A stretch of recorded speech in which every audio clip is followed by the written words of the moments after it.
હાલે ગુજરાતમાં લગભગ 16 થી 17 સુગર ફેક્ટરી કાર્યરત છે।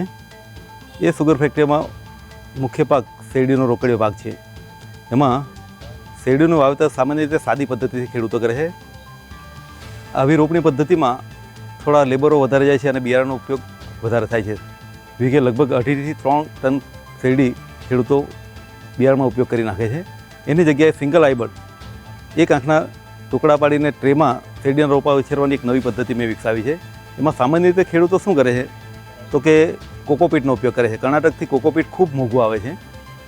એની જગ્યાએ મેં એક નવી પદ્ધતિ અપનાવી છે કે ભાઈ કોકોપીટ 50% વાપરવાનું અને 40% કમ્પોસ્ટ ખાતર અને 10% ડાંગરનું પોચ પરાળ કોવડાવીને જે મિક્સ કરીને વાપરીએ તો એમાં જર્મિનેશન ખૂબ સારું આવે છે। તદુપરાંત બીજું શું થાય તો કે રોપાની મજબૂતાઈ ખૂબ આવે છે કારણ કે એને ખોરાક કમ્પોસ્ટ રૂપે મળે છે।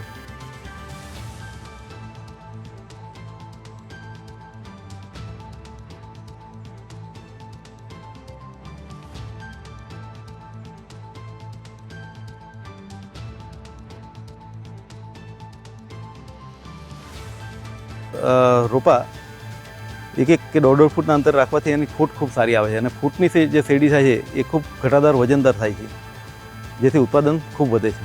સિંગલ હાઇબ્રિડના રોપા જે મહારાષ્ટ્રથી મંગાવીને આપણે જે રોપીએ છીએ એની કરતાં જો આપણે ત્યાં જો બનાવીએ તો રોગનું પ્રમાણ ત્યાંના જે રોગો છે ઘાસિયા જડા પછી ચાબુ કાંજીઓ જે એ બધા રોગો મહારાષ્ટ્રના રોગો છે। આપણે ત્યાં દક્ષિણ ગુજરાતમાં એ ત્યાંથી રોપા આયાત કરવાથી આવે છે।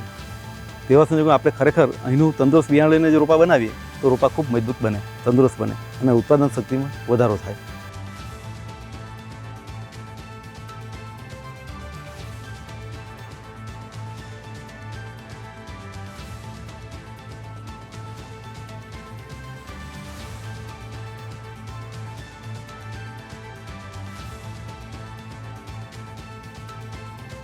ત્યાં ખેડૂતો જાતે બનાવે તો સામાન્ય રીતે 1.25 થી 1.5 રૂપિયામાં રોપો તૈયાર થઈ જાય। એનો માર્કેટ વેલ્યુ 2.5 થી 3 રૂપિયા છે, એટલે એક સ્થાનિક રોજગારી પણ ખૂબ મોટી ઊભી થઈ જાય। ગઈ જુલાઈ 2024થી એપ્રિલ 2025 સુધીમાં મેં અંદાજે 40 લાખ રોપા જાતે બનાવીને માર્કેટમાં વેચ્યા હતા અને અંદાજે 1 કરોડ રૂપિયાનું મૂલ્યવર્ધન મેં કર્યું હતું।